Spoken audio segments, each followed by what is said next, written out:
Well, everything is interconnected, but still for the convenience, we have a division of nervous system, and we have three divisions actually. We have a central nervous system, we have a peripheral nervous system and autonomic nervous system. The central nervous system is composed of that system which is along the median longitudinal axis of your body, which is along the median longitudinal axis of the body. It is composed of brain and the spinal cord. It is central nervous system which is composed of brain and spinal cord. Then we have peripheral nervous system. The peripheral nervous system is composed of all those whitish nerves that connect all your body parts with the central nervous system. It connects all your body parts with the central nervous system. So, based on origin, we have two types of nerves under this peripheral nervous system. We have cranial nerves that originate from the brain, and we have spinal nerves that originate from the spinal cord. We have cranial nerves and spinal nerves.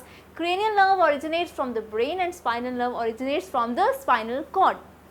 Just remember from the names. Then we have autonomic nervous system. Now, this autonomic nervous system is linked with the involuntary system of your body.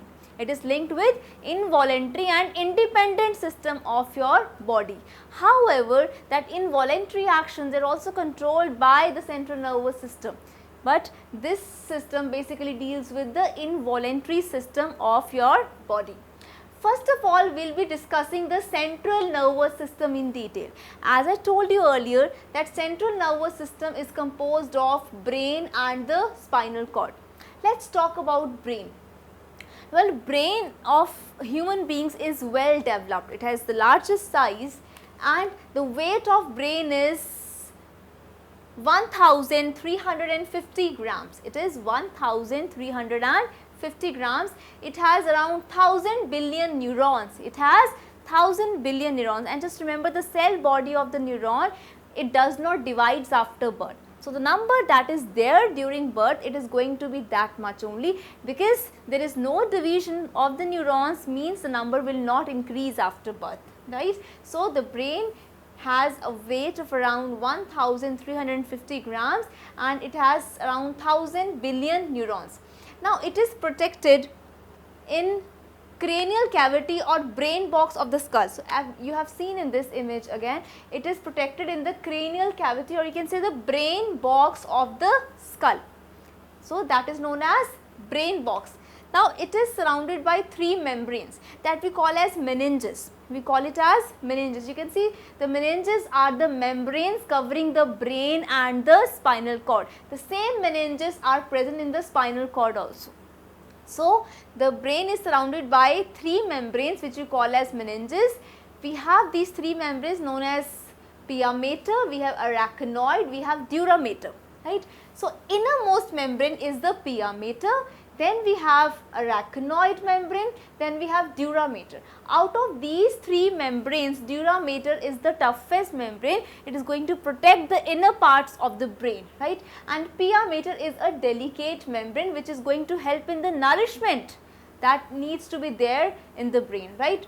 So, we have three types of membranes, or what we call them as meninges.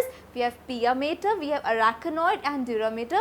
Innermost is the pia mater, then we have arachnoid, then we have dura mater. Pia mater basically deals with the nourishment of the brain, and it is a delicate membrane, while dura mater, the outermost membrane, is the toughest membrane, right. Then there are spaces in between these. Now, these spaces are filled with cerebrospinal fluid. It is going to be filled with cerebrospinal fluid. Now, the cerebrospinal fluid has very important functions to perform. Very important function is that it prevents the brain from shock. It prevents the brain from shock. It maintains the pressure that needs to be constant in and out of the brain, right. It is going to maintain constant pressure in the brain. So, the cerebrospinal fluid is the shock absorber, you can say. It is a shock absorber. It has very important such role to play. Now, your brain is actually composed of two substances that we call as grey matter and white matter. It is composed of two substances that we call as grey matter, the darker one you can see, and white matter, the lighter one you can see. So, why do we call it as grey matter? Because it is composed of the neurons and the non-medulated nerve fibers that we have discussed earlier. Do you remember that? What are non-medulated nerve fibers? Which do not have a myelin sheath. So, since they appear darker, we call that part, that region, that substance as grey matter. And white matter is composed of medulated nerve fibers. It is composed of medulated nerve fibers. So, remember that brain has two substances, grey matter and white matter. Why do we call it as grey matter, the darker region you can see? Because it is formed of neurons and the non-medulated nerve fibers, and white matter is formed of, medulated nerve fibers. Then we have spinal cord. Now look at this image. You can see from the image that spinal cord is long unsegmented cord-like structure. It is a long unsegmented cord-like structure. It is 45 meter in length and weighs about 35 grams. 45 meter in length and weighs about 35 grams. It also has three coverings. Like we discussed in case of brain that there are meninges or the three membranes. It also has three coverings or those three membranes, that is pia mater, arachnoid and dura mater. Remember the names: pia mater, arachnoid and dura mater. Now, it also has grey matter and white matter. It is also formed of two substances that we call as grey matter and white matter. But in this case, the grey matter is found on the internal side and white matter is found on the external side, right. So, this is a difference between the grey matter and the white matter location in case of brain and the spinal cord.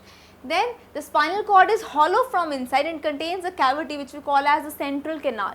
So, it is hollow from inside, it contains a cavity that we call as central canal, right. So, just remember that we are going to discuss the central nervous system in detail, which is composed of two parts, that is brain and the spinal cord. We are now going to start with the structure of the brain in detail. Please be very attentive because it is very important.